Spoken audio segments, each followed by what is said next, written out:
5 years from now, when you're talking to your grandkids about this game, what are you going to tell them? It was fast. You know, that was fun. It was really fun to be a part of. You know, it was just a non-stop back and forth. You know, both of us trying to throw a lot of strikes and get guys out, and you know, we were both trying to pound the strike zone. And, you know, at one point I think we were through 9 before 2 hours. You know, so it's not very often. That's pretty crazy. How did the pace of the game work to your advantage in helping you stay in your rhythm? It was good. You know, a little bit of it. You know, I know Cliff always works fast. I've always watched him, and I know him a little bit, but he's always working really, really fast. So a little bit of it, was I was trying to make sure just to kind of slow down a little bit, make sure to stay in rhythm, not try to go too fast.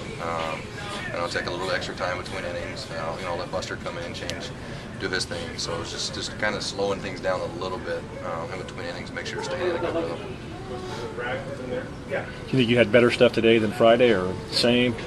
I felt like I did have a little maybe better stuff today. You know, I felt like I was throwing to both sides of the play a lot better. You know, the other day I was kind of finding it a little bit early, but today I felt like coming out of the gate, I found it quick.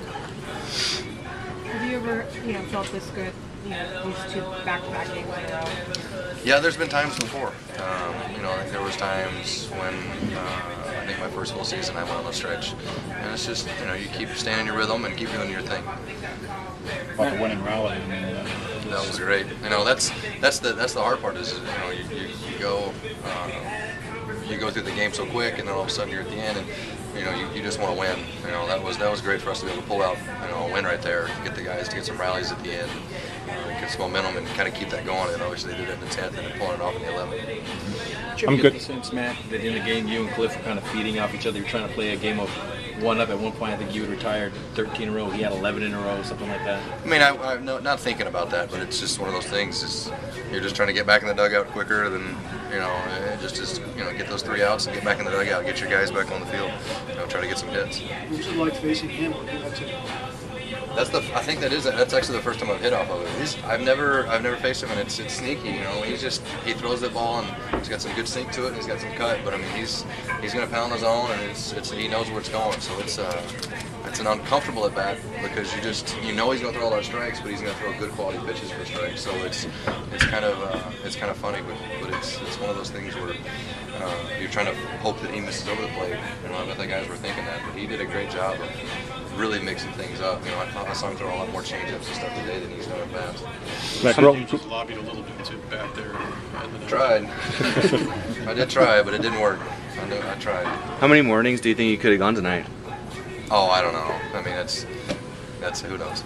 I mean, it's not you know, I don't know if it might have been just to go out another inning, but it would have all depended on, you know, if the rhythm would have kept going and keep the pitch count down. Very rare these days when you see 2 starters come in at under 9. Well, yeah, I think you were at 91 through 9 innings, and he was at 89. Right.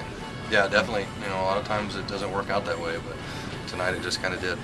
Matt, growing up around here, when I was a kid, guys my age, see a right-hander or a left-hander go at it like that, I mentioned to Bruce that'd be like Marichal against Koufax. I asked him if that would be a fair comparison with you and Lee. He said yes. When you hear those names, how do you react? That's pretty awesome just to hear that. You know, I appreciate that. Thanks. Definitely. Are you much of a baseball historian then, Matt? I mean, do you know the names of guys? You know, I know the names. Maybe not. I don't know a ton of maybe the stats and stuff like that. But you know, I mean, I know the history of a lot of the Giants guys, and I've learned that obviously through the years of being these guys. And you know, the Giants have a huge history of it. Obviously, they got a lot of Hall of Fame guys, a lot of really good players, and they do a great job of being able to bring guys back so we can hang out with them. And you know, I think that says a lot for what this group of guys, what the organization does.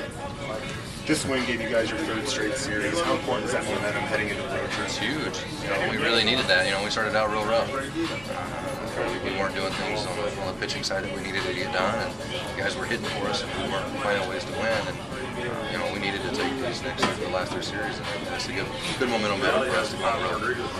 What was working best for you tonight, do you think? I think it was just a little bit of location. I think Buster and I just got on a good rhythm and were able to throw to both sides of the plate. Just get strike 1 or strike, you know, we were getting the first 2 pitches were strikes, and that was big for us.